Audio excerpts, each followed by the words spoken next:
Hello and welcome to CISI TV. This is a new channel, a service for our 40,000 members worldwide to enable them to keep up to date with new developments in the world of finance and investment. Now, it's normally only available to our members, but on this occasion we have such a terrific talk which Chris Wagstaff of CAS Business School recently did for us that we thought we'd share it with the wider world through the CAS website. We are about to launch, as I speak, a great new arrangement with CAS involving a sharing of qualifications on our master's programs. You'll be able to read about this on our websites. Chris's program, his talk on pensions, is one of the most interesting I've ever seen. We hope you enjoy it. If you'd like to find out more about joining CISI, then please look at our website. You will find links beside this video. And do enjoy the program, and we hope to welcome you at events in the future. Thank you.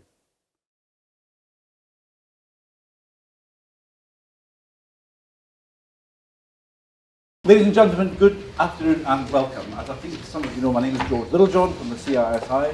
Delighted to see a full house today for what we hope is the first in a series of events with CAS Business School, with whom we've become very friendly recently. We're about to make a big announcement which is important to the Institute and to, we hope, CAS shortly, and we'll email all of you when that happens. Chris and I have known each other for a while. He gave us an idea a few months ago for a general idea which I proposed to our review editorial panel, which consists of 20 senior Institute folk, not me, but senior people and so on, apart from me. And when I suggested Chris's piece on the problem with long-term trend growth declining in Britain, everyone unanimously said, yes, we must have this in it. We did, and from this spun this talk today by Chris. It's not about this subject principally, it's about other issues on pensions and Enlightenment. You have in front of you Chris's biography, and I'm conscious that amongst our members there are high standards of literacy, but I think I should point out to you in particular, actually, the awards which Chris has recently been given as most influential trustee of a serious set of awards, the Mallow Street Awards.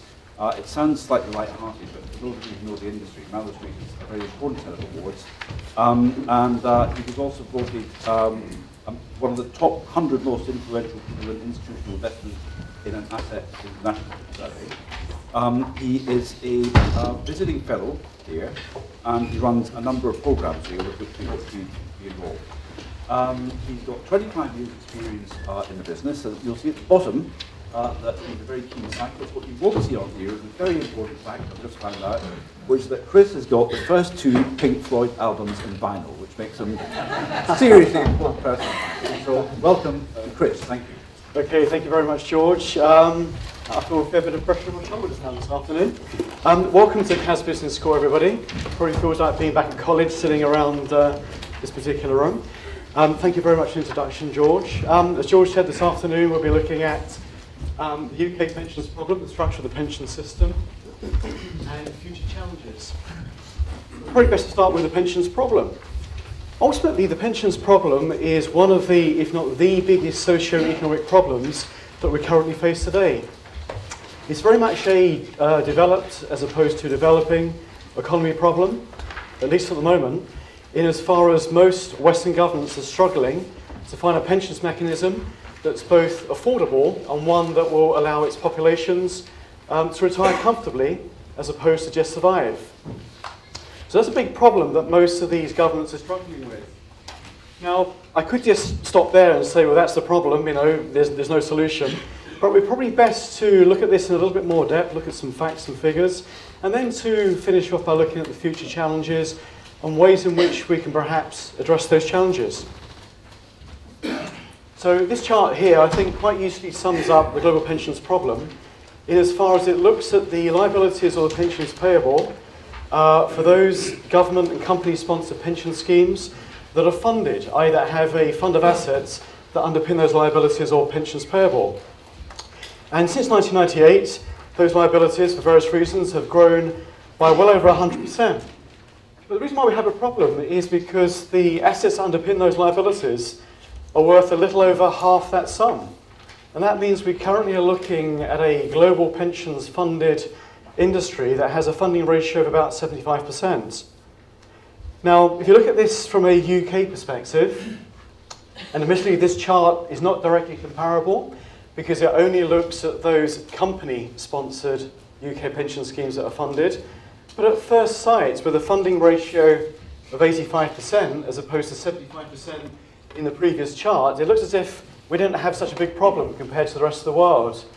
But there are two issues here. First and foremost, you're probably well aware, there are plenty of FTSE 100 companies out there whose pension schemes have liabilities that far outweigh the market cap of those companies. The two that come to mind are my former employer Aviva and also BT. But perhaps more importantly, there's a whole number of schemes out there, both in the UK but also right across continental Europe, mainly state and public sector schemes that are unfunded, that don't have any asset pot as such to underpin those liabilities. In the UK, those liabilities are very conservatively estimated at about £4.7 trillion, which in 2010 pounds is a little over 3 times the GDP of this country. Now, if you were to look at those liabilities on a more realistic basis, and that is to use a more realistic discount rate, then I would argue those liabilities are more like 4 times GDP. But that's something which I'll come back to a little bit later. So why do we have a situation where the funded and unfunded liabilities of these various schemes around the world are so high, but the assets that underpin the funded part of the pension scheme industry are so low? Well, it really comes down to 5 factors. The first factor, probably the most important, is demographics. And then I think this is true globally, if not just in the UK.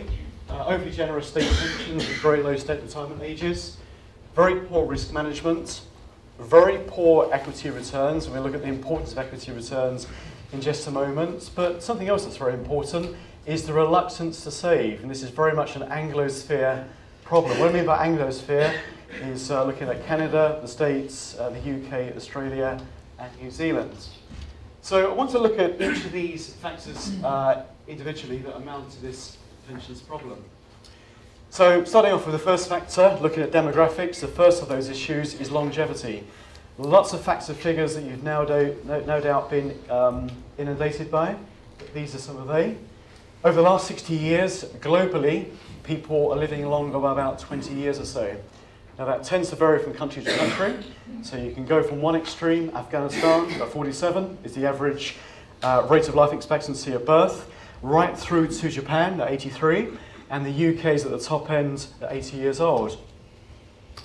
In terms of those age 60 plus, we're looking at a prospective 2.5 times increase from now to 2050. And perhaps more importantly, those aged 100 plus. There's currently about 11,000 people in the UK that are aged 100 plus. That's looking set to double by 2020 to 22,000. But quite scarily, by 2066, when if I'm still alive, I'll be within that particular cohort, that figure is looking to be 45 times as great as the figure we have at the moment. And I suspect in 2066 that England will still be looking to win the World Cup 100 years on from the 1966 glory days. Looking at the UK again, the average life expectancy for a male of 65 over the last decade has increased by 2 years, from 16 years to 18 years at age 65. Again, there's a lot of regional variation. You're probably well aware the 5 Miles Bar district of Glasgow, but you can expect to live a lot shorter life from age 65 compared to if you're living in Kensington and Chelsea, and the difference there is about 13.5 years. So some pretty big variations, not only country to country, but also regionally within the UK. Now, moving on from longevity, the other aspect of demographics that we need to look at is looking at birth rates and how quickly the UK population and also globally the population is expanding.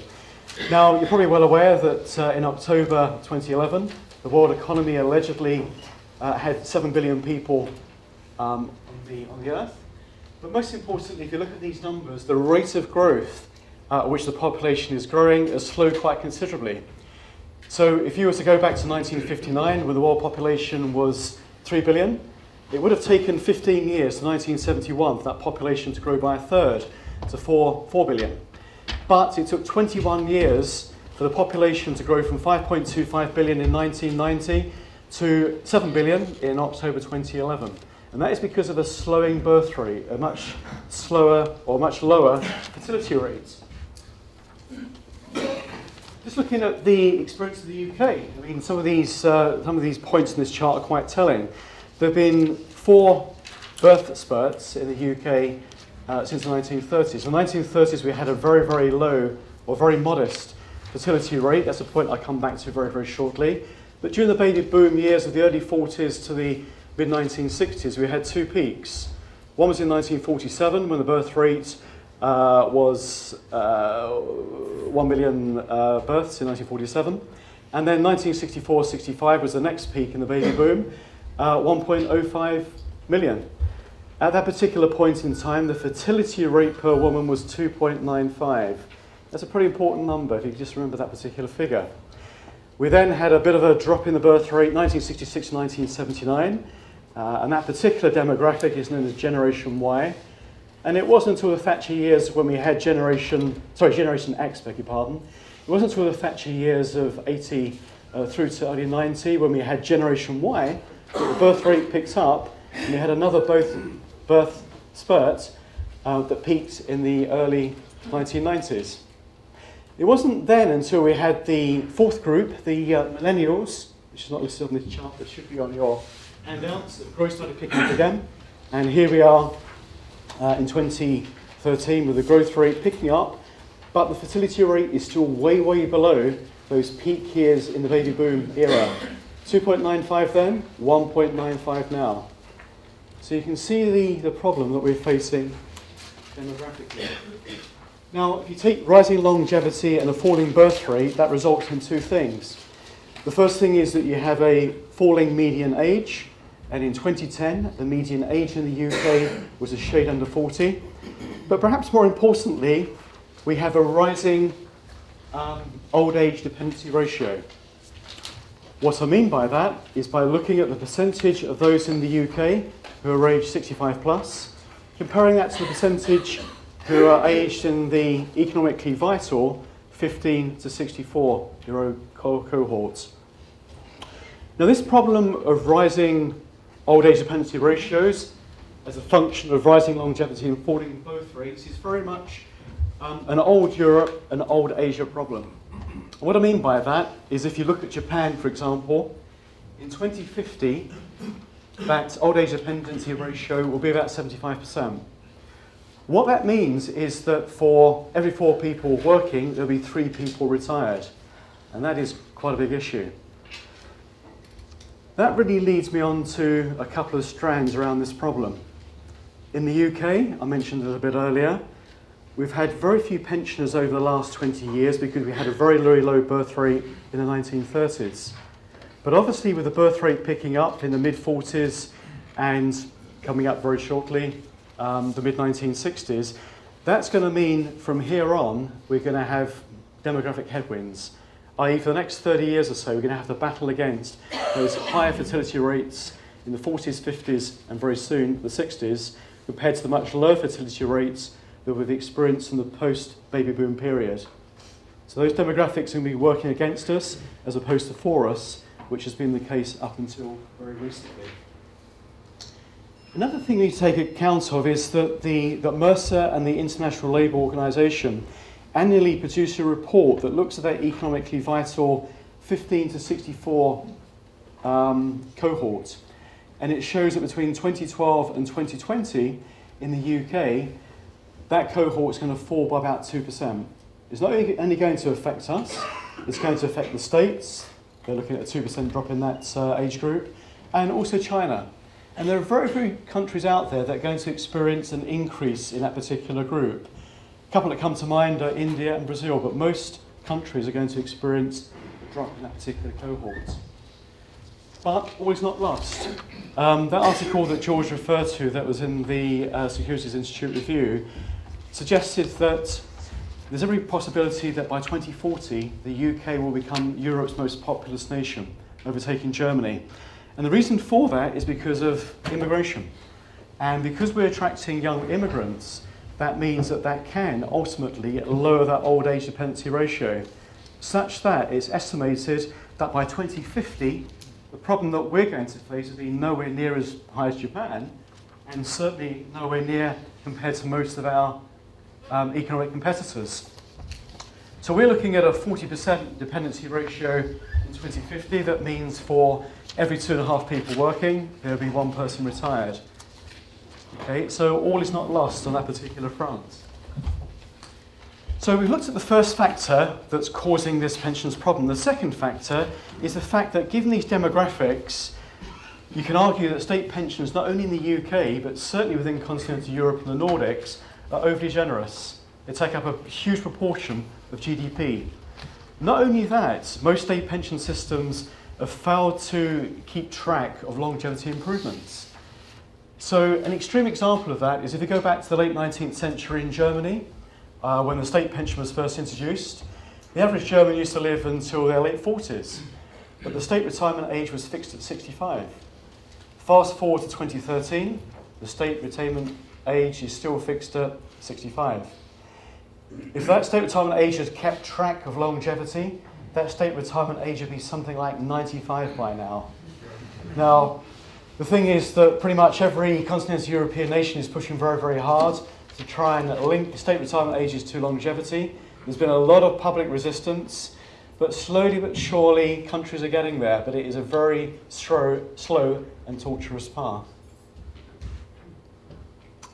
So that's the second problem. The third problem was a failure of risk management. And I noted a little bit earlier on in this talk that we're facing a situation where the funded liabilities of most pension schemes are very, very high, but the actual assets that underpin those schemes are relatively low. And that does come down to this thing called the failure of risk management. If you're running a pension scheme, ideally you should have assets that look a little bit like your liabilities. And liabilities look a little bit like bonds, not completely, but a little bit like bonds.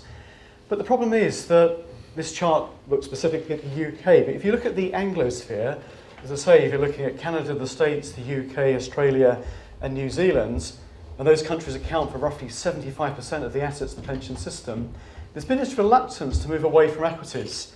There's been this huge reliance to rely on the equity risk premium. A lot of people believe that we had a really good 80s and really good 90s, therefore why shouldn't equities perform well today?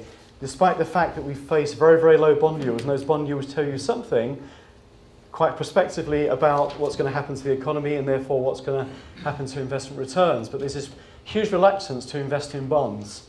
And this just shows the experience of the average pension funds that's funded in the UK. From this gradual move from equities to bonds, but it has been a very, very slow and gradual move. And most of that movement hasn't taken place until after 2008, when a lot of schemes were forced to move into bonds.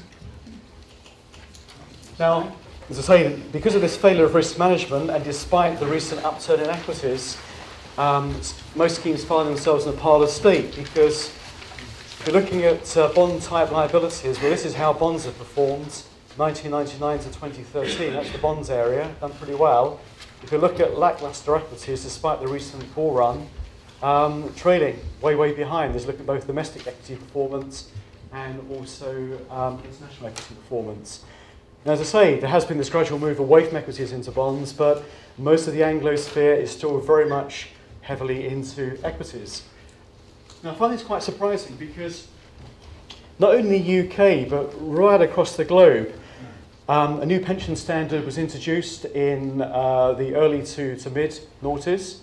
And that pension standard basically moved from a very lax, a very easygoing pension standard that was off-balance sheet, that smoothed assets and liability values, gave pension schemes a lot of leeway in terms of how they invested, to something that was more aggressive and something that was on-balance sheet, that marked assets and liabilities to market. And despite that greater risk transparency of having most of your assets and equities and obviously having bond-like liabilities, it still took pension schemes a long time to realise the failure of risk management, which, as I say, is only slowly being addressed. This just shows basically the extent to which the Anglosphere, the UK in particular, is trailing other countries in terms of making that transition to better match assets and liabilities. So what does all this mean for the UK? Well, despite the fact that a lot of very, very big pension schemes, a lot of very big sponsors have been putting an awful lot of money into company-sponsored schemes, And in some cases, a lot of companies have been putting more money into their pension schemes than they've been paying out as dividends to shareholders. We still have this funding ratio of about 85% or so.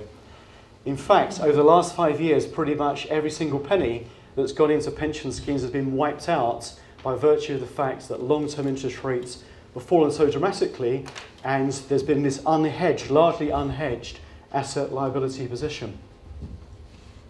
So we're faced with this situation here today, an 85% funding ratio.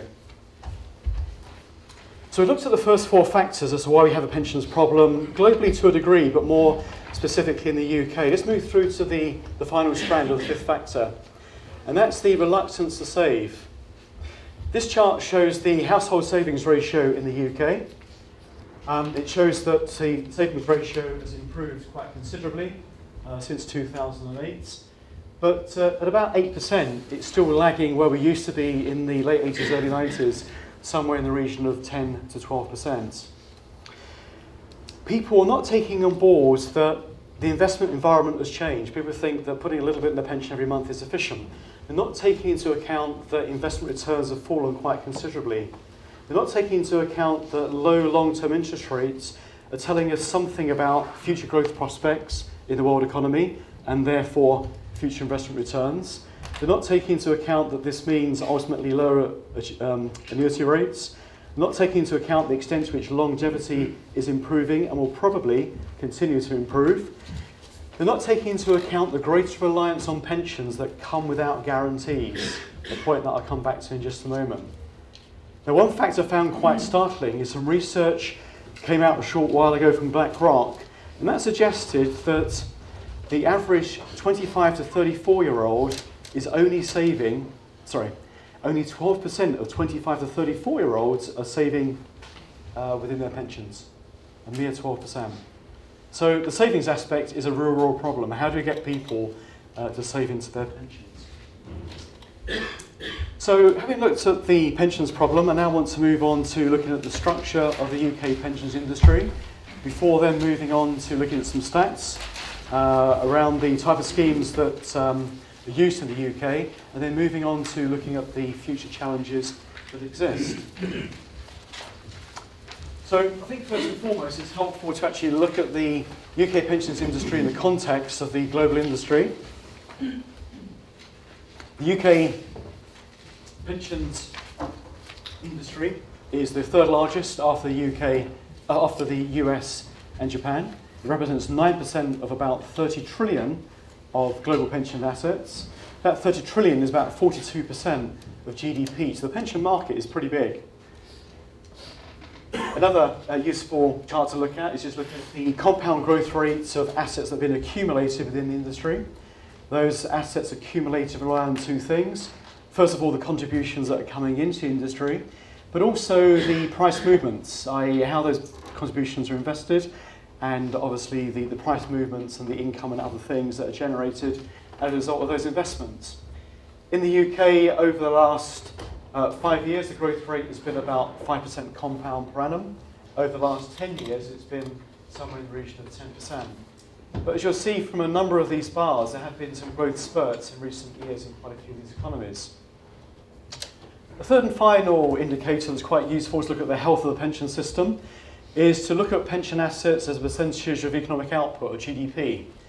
Now, the UK stands head and shoulders above most other economies at 112% of GDP. And perhaps more importantly, you'll see that globally, the percentage of pension assets expressed as GDP is about 78%. That's back up to roughly where it was in 2007. So things are starting to recover on that front. The asset values are picking up quite considerably post-2008, but we're not quite there yet. We're still lagging a little bit on where it was in 2007. So let's move on to the structure of the pensions industry in the UK. Well, the UK, like most other developed economies, basically relies on a so-called 3-pillar system. Those 3 pillars are state, occupational or workplace, and private provision. In terms of state pensions in the UK, the state pension is paid at state retirement age, which is currently 60 for women, 65 for men. That's going to change over the next couple of years, so women by 2018 will be retiring at 65. By 2020, everybody retires at 66, and it won't be until 2026 to 2028 that we'll all start to look at retiring at 67. And beyond that, there'll probably be some link to longevity improvements. In terms of how state pensions are paid at the moment, there's a basic state pension that's paid to one and all, and there's also a supplementary pension, the S2P, the second state pension, that's based on national insurance. Both are index linked, basic state pension more generously than S2P.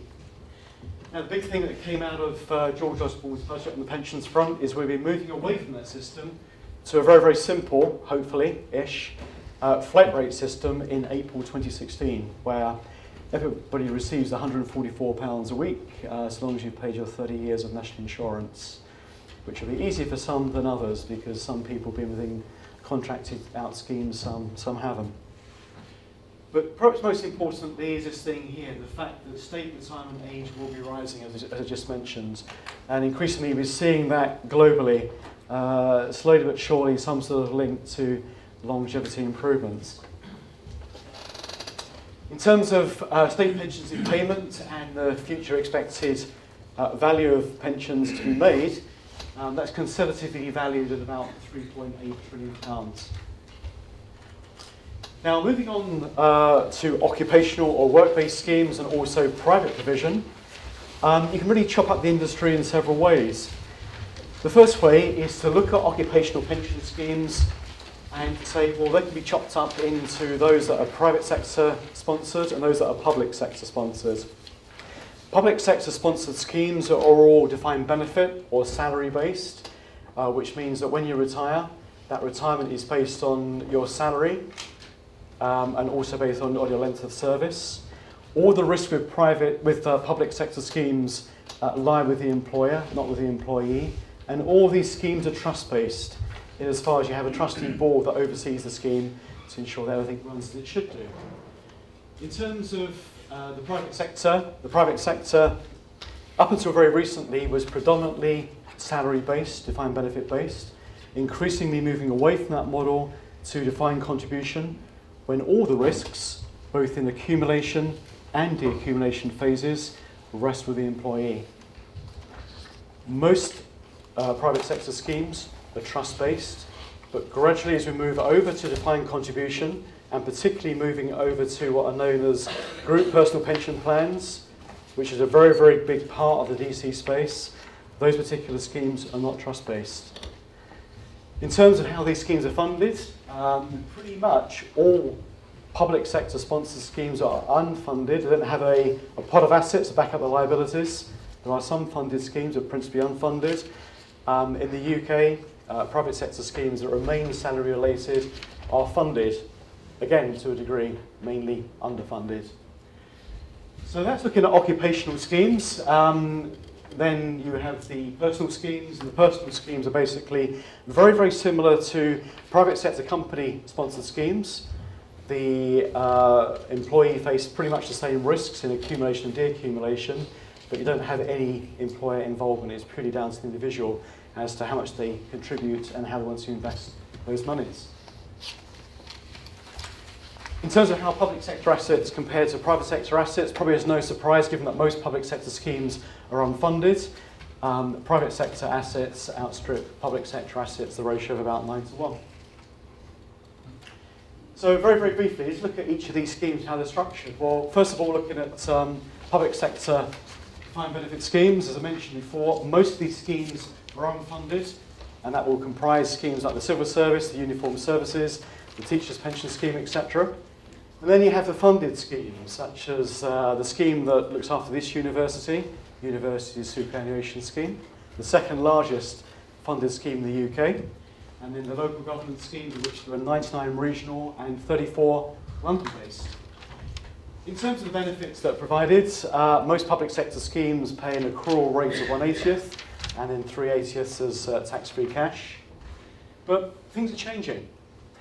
And you might recall going back to 2011 that Lord Hutton conducted his independent view of the financing of public sector schemes, produced some pretty scary numbers to suggest that public sector schemes were costing us something in the region of 48% of the average public sector salary. It was costing us something like 20% of the overall national police budget to finance pensions, so something had to change. And as a consequence of that, a number of changes are on the horizon for 2014, 2015. So such things as member contribution increases, scheme caps. So scheme caps mean that if member costs increase quite considerably, more than 2%, based on a predetermined cost cap, then something has to change. Either contributions go up or benefits go down or a little bit of both. And then obviously there's a rising of normal retirement ages, mainly from 60 to 65. But also there's been a move away from basing everything on a final salary to moving to something that's known as CARE, or Career Average Revalued Earnings, which is less generous for those who expect to see salary increases throughout their career. Things have changed already for the university scheme. So last year the university scheme actually put into place all these changes, but other public sector schemes will experience those changes over the next couple of years. In terms of the value of those liabilities, conservatively valued at something like 1.2 trillion. This is overall for funded and unfunded public sector schemes. Then you've got private sector defined benefit schemes. All these schemes are looked after by a trustee board. They're all trust-based. They're all funded, albeit underfunded, but they have a pot of assets to support the pensions promise. In terms of the benefits that are offered, pretty much the same as public sector schemes, but the accrual rate tends to be a little bit more generous. 1/60th tends to be the accrual rate for the income that's paid as a pension. But increasingly, we're moving away from final salary, again, to this care-based system that basically averages out benefits over the individual's career as opposed to basing everything on their final salary. Now, as you're probably well aware, a number of these schemes over recent years have closed not only to new members, and the NAPF estimates that something like 87% of defined benefit private sector schemes are now closed to new members, but they're also closing to future accrual to existing members. And something like 31% of schemes are now closed to future accrual. And that figure's changing obviously week on week. Increasingly, you're finding these schemes are not front-end loaded, but back-end funded. So lots of employers are providing these things called contingent assets, such things as bank guarantees, company guarantees, bottles of whiskey, real estate income, brands, trademarks, all those sort of things are being put into the pots in order to try and delay actually putting physical cash into the pension scheme. And last but not least, DB schemes are protected by the Pension Protection Fund that's been around since 2005. In terms of those liabilities, private sector occupational defined benefit schemes and hybrid schemes, I'll come on to those in just a moment, something like 1.3 trillion of liabilities. And then last but not least, the third pillar is looking at defined contribution schemes. This is where, as I mentioned before, the employee basically shoulders all the risk, both in the accumulation and the deaccumulation phases. DC schemes that are set up as trust-based occupational schemes have a trustee board overseeing them. As I mentioned before, increasingly, most of these schemes are contract-based. There's no trustee board overseeing exactly how the schemes operate. Something like 95% by number and 75% by membership are these contract-based GPPs. Now, obviously, a massive development within the DC space recently and going out over the next couple of years with this thing called auto-enrollment. So this goes back to one of the problems that we were looking at that we face as an industry in getting people to save. And auto-enrollment is about putting people into a pension scheme, but giving them the choice to opt out of that scheme. It's based on a behavioural finance assumption that if you nudge people in the right direction, if you don't compel them to do something but nudge them, you offer something known as choice architecture, or libertarian paternalism, as it's sometimes called, then this is the right way to go. It's about ensuring that people make the right long-term decisions by nudging them, but not adopting a paternalistic attitude. Now, auto-enrollment in the UK started last October.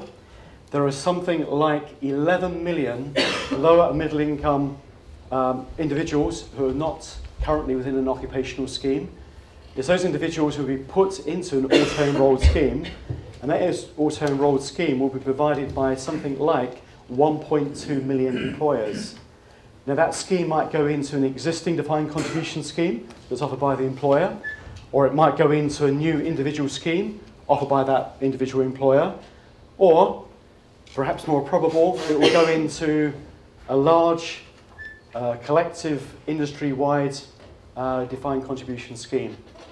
A scheme that's trust-based, that has very, very strong governance, a scheme that would hope to have low charges, a scheme that can tap liquidity premium by investing in more liquid assets. That appears to be the way to go with auto-enrollment schemes. The very largest employers have been auto-enrolled, and so far the signs are very encouraging. Opt-out rates seem to be way, way below what people thought they would be. The prime example is Asda. They've only experienced an 8% opt-out rate to date. A lot of people are talking about opt-out rates of 20, 25, even higher percentages than that. In terms of the contribution, it's pretty lowly 8%, and that contribution of 8% isn't realised until some way down the line. It will take some way to get to that 8%. We're starting off on 1, 2% at the moment. And that's a big concern. That really is a big concern. You may well have seen in the press that the OECD is very concerned about that, because they're saying that ultimately, somewhere down the line, 8% of very little, if you're looking at those at the lower end of the lower income scale, results in a pension that is worth very little. And the OECD is pushing for the UK government and others to operate these schemes on the basis of suggesting a 15 to 18% contribution rate, which would give something like a 75 to 90% replacement ratio, i.e. retirement income as a percentage of pre-retirement income. Most importantly, perhaps, clear and accurate information must be given on charges and costs. There's a new standard out there that's been negotiated by a number of industry bodies to ensure that employers know exactly what they're getting into in terms of the charges and costs of that particular scheme. In terms of private sector occupational DC schemes, about 385 billion of liabilities there. And then moving on to private sector hybrid schemes. As I say, there's been this move away from DB to DC, and people are concerned by that because, as I mentioned, individuals are shouldering all of the risk, and these are generally people that are not well equipped to do that. So Pensions Minister Steve Webb has suggested that we need to try and, as he puts it, dispel this myth that DB is good and DC is bad, and to do that by creating a hybrid scheme called Defined Ambition. Now, we have a hybrid scheme, DB-DC hybrid scheme at the moment, and that's known as a cash balance scheme. And pension schemes such as Barclays and J. Sainsbury operate schemes such as that at the moment. And that's all about targeting a lump sum, an ultimate lump sum for the individual, which they can then use to purchase an annuity. So the individual and the company will collectively aim to get this lump sum. So both are shouldering the risk. Once the lump sum is realised and we move into the deaccumulation phase at retirement, the risk then lies fairly and squarely with the employee, and they need to find the best possible annuity rate for that lump sum. What Defined Ambition is about providing greater certainty of member outcomes. That's a really important term, member outcomes, to ensure that you're not just targeting, some lump sum, which may be subject to an ultra-low annuity rate when it comes to cashing the pensions pot. But we're talking about a system which is hoping to target care-type benefits. So we're looking to target an income in retirement as opposed to a lump sum that's going to be converted to an income. It's very much in the embryonic stages at the moment, but there's been a fair bit of discussion in a recent DWP document reinvigorating workplace pensions as to how that could look. But I find it quite encouraging, but it has got quite some way to run. And then finally, the final strand of the three-pillar system is all of us can invest on our own behalf in personal pension plans and obviously SIPs, which give us much greater latitude as to how we invest our money. Individual schemes, 326 billion of liabilities. So having looked at the pensions problem, having briefly looked at the structure of the pensions industry and how things are changing, let's move on to the third part of the talk, and that's to look at some statistics around DB and DC. First of all, With the exception of Australia, and to a lesser degree the States, most pension scheme assets around the world are firmly based in defined benefit. And in the UK, the split between DB and DC is about 75-25. Having said that, the UK is the fastest growing DC market. So if you go back to 2000, the compound growth rate, 2000 today, has been the fastest growing of all the DC markets around the world. And arguably, the DC market is set for much further growth with auto-enrollment. So much so that a lot of commentators are suggesting that DC assets could overtake DC assets within the next 3 or 4 years.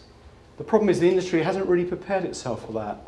The focus very much in the world that I operate in is still very much on DB and less so on DC, even though that day is only 3 or 4 years off when DC becomes ultra important.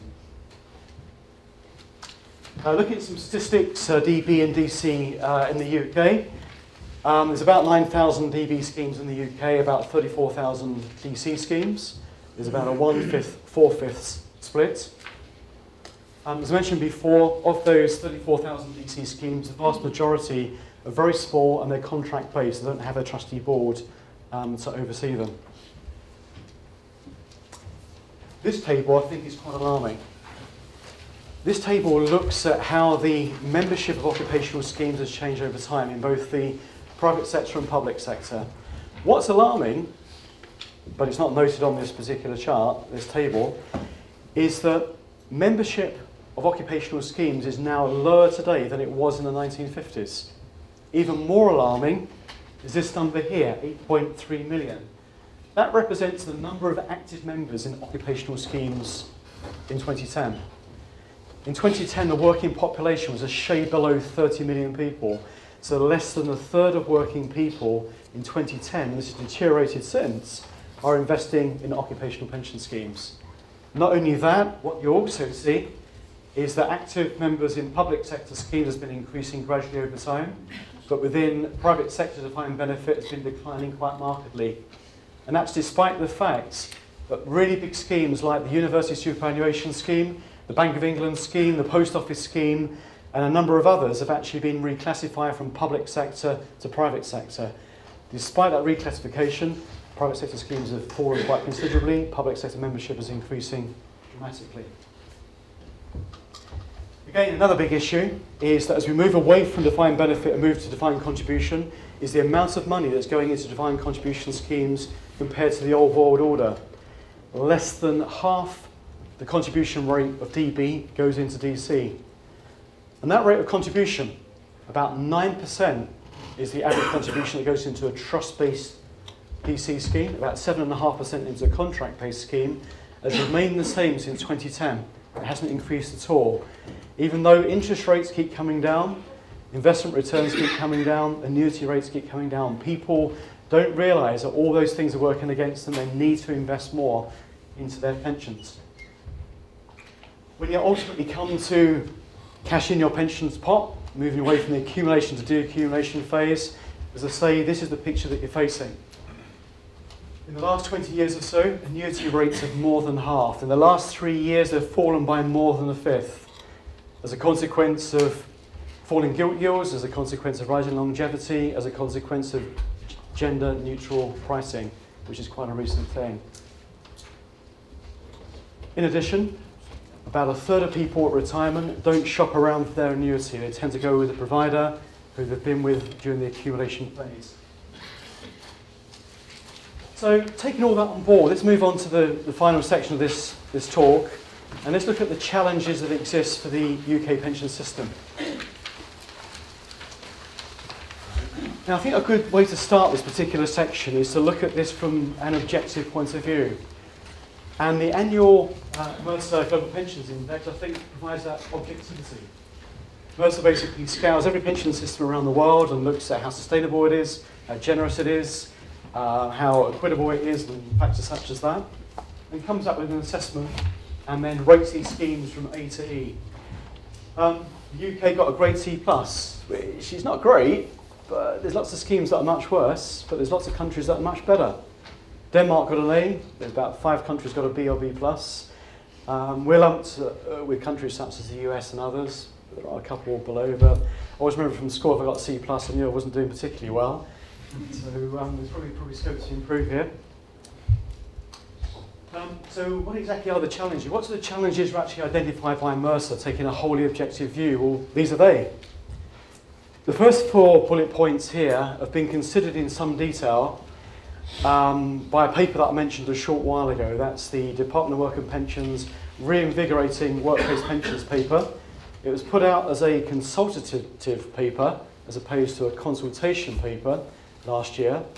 Basically considers these first 4 points. So first of all, we do need to widen the appeal of pension schemes. We need to ensure that more people are contributing. We address that to a certain degree through this nudging into auto-enrolment, but there's a long way to go. 8% of very little is very little. Getting more people to save sensible amounts into pensions, mandatory contributions, I'll look at that in just a moment. Making defined contribution schemes fit for purpose, improving outcomes, looking at creating this defined ambition idea. A little bit of progress has been made on that front, but a long way to go. A very, very challenging problem to address. Making state and occupational schemes sustainable, raising state retirement ages and also normal pension ages. Again, there's been a bit of progress on that. We've looked at the extent to which the state system in the UK is going to start to gradually increase the SRA. A lot of public sector schemes have moved from 60 to 65 for their normal pension ages, and we're seeing that to a degree in the private sector, but a long way to go. And then we've got this one here. As mentioned before, DB schemes are closing at rates of not to new members, but increasingly to existing members, to future accrual. That's a fact of life. Personally, I can't see that changing. Given the demographics that we've looked at, given the investment environment, long-term yields coming down, down and down, very, very difficult one to counter. And another big one is this one here, is increasingly, there's a lot of governance demands on trustees trying to run schemes. There's a really interesting piece of research that came out a couple of weeks ago, the Economist Intelligence Unit, in conjunction with State Street, and they suggested that of 150 EU-wide schemes that are surveyed, 81% were struggling with making investment decisions. They're finding investment decisions incredibly complex. 77% said they're finding it really difficult to deal with regulatory change, of which there's a lot on the horizon. And it was something like 60% feel they don't have the information that they need about their portfolios and liabilities in order to understand the risks that their schemes are assuming. So perhaps at long last, people are starting to realise there's a need for a greater professionalisation in the running of pension schemes. And we're seeing that to a certain degree. We're seeing such things as fiduciary management. We're seeing a number of larger schemes appoint chief investment officers. Increasingly, schemes, even relatively small schemes, are putting independent trustees like myself on the board.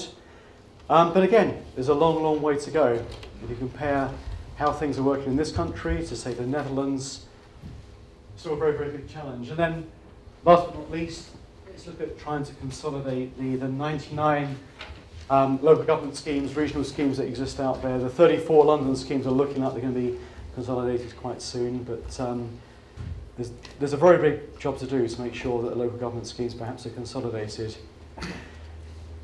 So I started this session by saying the pensions problem is one of the, if not the biggest, socio-economic problems that we face today, for which there be no quick and easy fixes. As I mentioned, Western governments are struggling to find a pensions mechanism that can ensure that its populations retire comfortably, as opposed to just surviving in retirement, and at an affordable price. As you can see here, there's lots of difficult things to counter. Demographics is probably the most important, but also the fact we have a very, very tough investment environment as a consequence of very low long-term interest rates.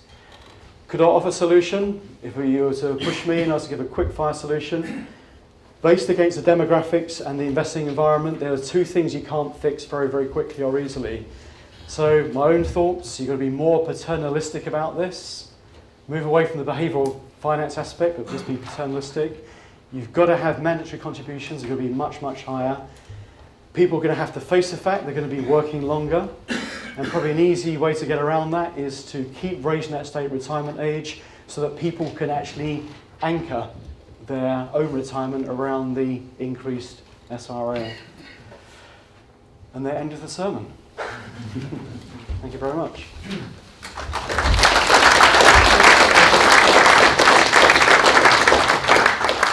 Chris, that was really excellent. Thank you so much. I've got a dozen questions I could ask you, but I shouldn't abuse my position. Actually, I shouldn't, but I will. Defining ambition pension scheme sounds fascinating. It sounds like a strategy for once. It does, it does. Is it going to work? Yeah, I mean, the thing that's really encouraging is we now have a pensions minister that's been on board for more than a year. I mean, prior to the coalition government, I think we had about 7, 8, even 9 pensions ministers. They just turned over like it was going out of fashion. But we do actually have a pensions minister that really cares about the pension system, that really cares about people's retirement, who's really thinking intelligently about solutions, and defined ambition is something that really builds upon the existing cash balance schemes, but I think is a more intelligent solution. As I say, it's something that's not been properly spec'd out as such. It's going to require a lot of discussion throughout the industry, but I think it's moving in the right direction. To have a hybrid between DB and DC, one that doesn't put this huge burden on employers. It means that employers still have skin in the game, and ultimately it means that the employee or the member has to worry about the risks in retirement, i.e. in the deaccumulation phase, but it's certainly moving in the right direction. Thank you, Chris. Very exciting. Now, questions, comments. While the microphone is coming to you, I'm going to start with the first of 3 commercials.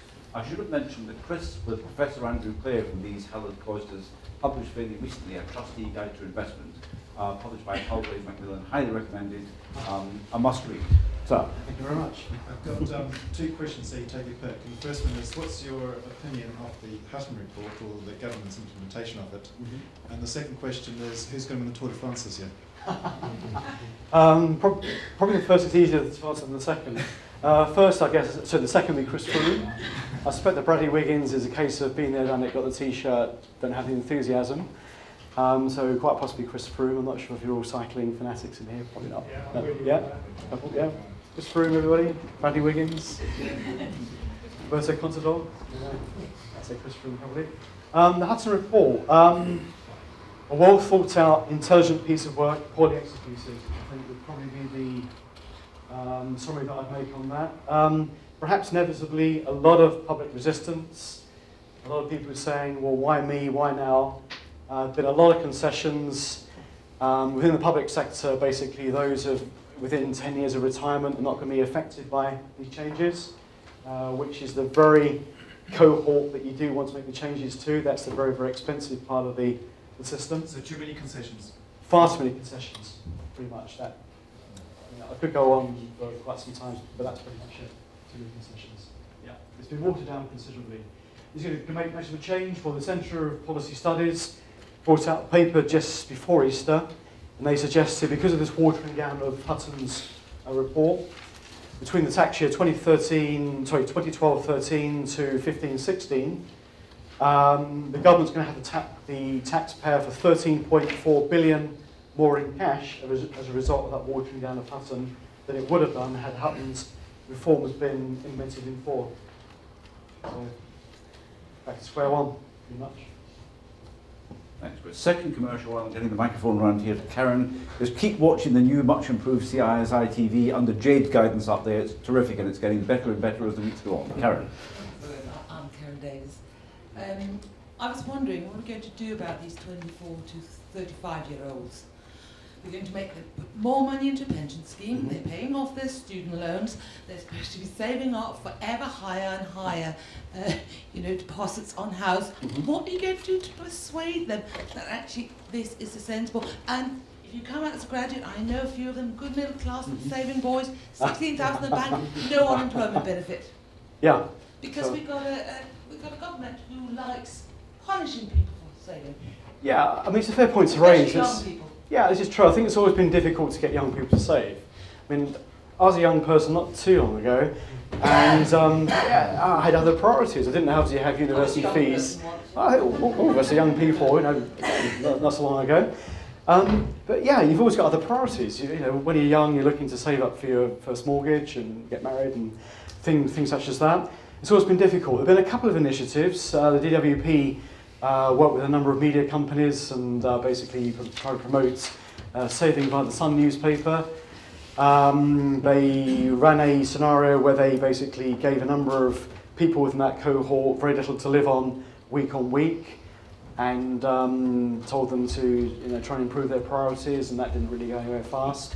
But there's an interesting study that came out last week. The consultant, Hymans Robertson, suggested, and this is quite a break away from consensus or conventional wisdom, suggested that 3/4 of people that he surveyed, there were quite a few young people in the survey, don't want anything to do with financial education. They just want to be told how much they need to save to get a decent pension. They're sick and tired of people saying you need to get educated about financial matters. 3/4 of these people just want to be told exactly what to do. Okay, that's because we teach them the wrong things. I have a 19-year-old, she's 20 now, and she's going on for a paid internship next summer. Sorry, she's a chemical engineering student. She's going to Rolls-Royce, they're paying her their top whack, and they've thrown in a pension on top. Okay. You should try and get a 19-year-old to save up for the free money when she has to confront her own mortality, sign it away, make a fund selection, and everything else. Precisely. And this is the problem we have with DC. I mean, even one of the schemes that I sit on is a very, very large scheme, very well resourced, and we offer a web-based tool for our DC members to invest. And I was looking at statistics, we've got a trustee board tomorrow, I was looking at statistics for last year, and I was surprised at how many, what I would consider well-educated people are not taking that free money. And this is both young people and slightly older people.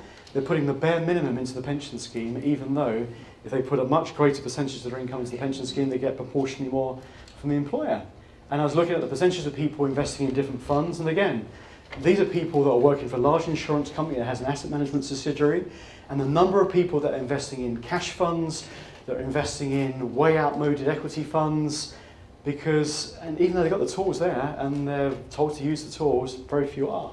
And the investment decisions are absolutely appalling, and it's very, very frightening. And these are people that are working for a financial institution. And those 20% that are saving. Yeah, that's right, precisely. So it's a really difficult one to counter, and we need a lot more heads around the table to think about something new and exciting. But yeah, very, very difficult.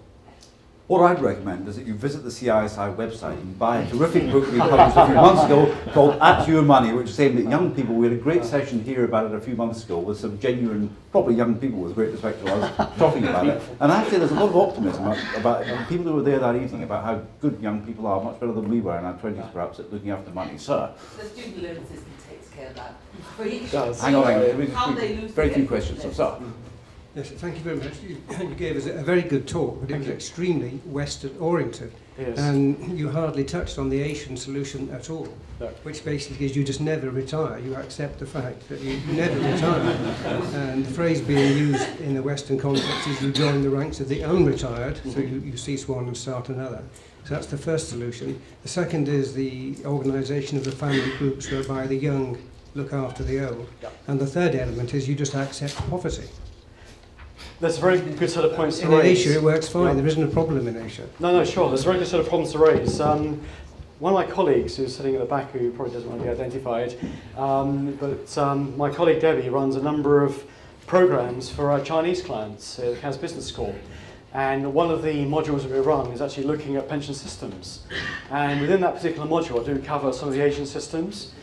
But as I mentioned at the very, very start of the presentation, what we have at the moment, the pensions problem, is very much a developed as opposed to developing economy problem in as far as the old age dependency ratios in countries such as China and India and Russia and Brazil, etc., are way, way below countries such as Japan, certainly, but also the UK. So if you look at China and India, currently the dependency ratios are less than 10%. For every 10 people working, one person's retired. In the UK at the moment, it's about 25%, so for every 4 people working, one person retired, and that's one of the better countries in the developed universe. So not so much of an urgent problem to address in the, let's call them developing, even though they're not nations.